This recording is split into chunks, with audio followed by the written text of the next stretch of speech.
Pia Wurtzbach at Heart Evangelista tinapos na ang pagpaplastikan. Unfollows each other. Kasalukuyan ng pinag-uusapan ng mga netizen ang isang balita mula sa isang entertainment site tungkol sa tila hindi na pag-followan nina Heart Evangelista at Pia Wurtzbach sa kanilang Instagram accounts. Ayon sa Fashion Police, kung susuriin ang kanilang mga Instagram accounts, mapapansin na wala na silang isa't isa sa kanilang following list. Nagdala ito ng maraming tanong mula sa mga netizen na nagtataka kung sino ang nag-umpisa ng ganitong hakbang. Nang bisitahin ng balita ang kanilang mga account, napatunayan na wala na nga ang isa sa kanilang following list. Dahil dito, nagkaroon ng matinding usapan sa social media tungkol sa dahilan ng kanilang hindi na pag-follow sa isa't isa. Isang malaking katanungan ang bumungad, sino nga ba ang gumawa ng unang hakbang? Hindi may kakaila na ang dalawa ay pareho ng naging bahagi ng mga fashion event sa ibang bansa, kaya't lumalabas ang pagkakataon na magkakaroon sila ng interaksyon. Ngunit sa kabila ng kanilang pagkakasangkot sa mundo ng fashion, tila hindi maalis ang hidwaan sa pagitan nila. Ang tensyon sa kanilang relasyon ay nagsimula nang mapabalitang kinuha ni Pia ang dating glam team ni Heart, na naging dahilan ng alitan sa pagitan ng dalawa. Mula noon, naging usap-usapan ang kanilang relasyon, lalo na sa mga fans at netizens na labis na nakatutok sa kanilang mga galaw.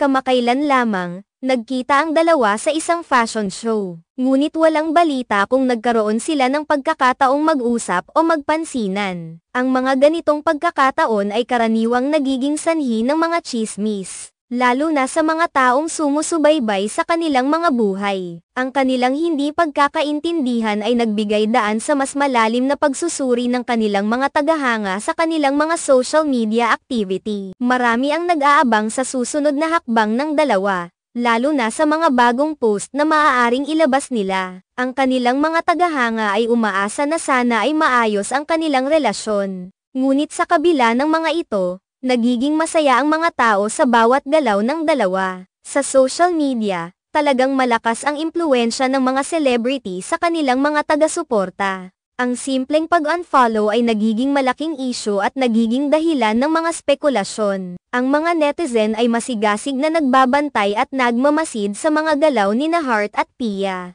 kaya't hindi nakapagtataka na naging usap-usapan ang kanilang sitwasyon. Ang pagiging aktibo nila sa fashion industry ay nagdudulot din ng malaking atensyon, kaya't ang anumang pagbabago sa kanilang relasyon ay tiyak na mapapansin. Sa bawat fashion event na kanilang dinaluhan, may mga nag-aabang kung may pagkakataon bang magkakasama sila o magkakaroon ng interaksyon. Sa huli, ang hidwaan nina Heart at Pia ay isang paalala na kahit gaano pa man katanyag ang isang tao, may mga pagkakataon pa ring nagkakaroon ng hindi pagkakaintindihan. Ang mga ganitong pangyayari ay natural sa anumang relasyon. Ngunit ang paraan ng kanilang pagsagot at pagharap sa mga isyong ito ang siyang magiging batayan ng kanilang pagkakaibigan sa hinaharap. Ang mga tagahanga ay patuloy na magmamasid at maghihintay sa susunod na kabanata ng kanilang kwento.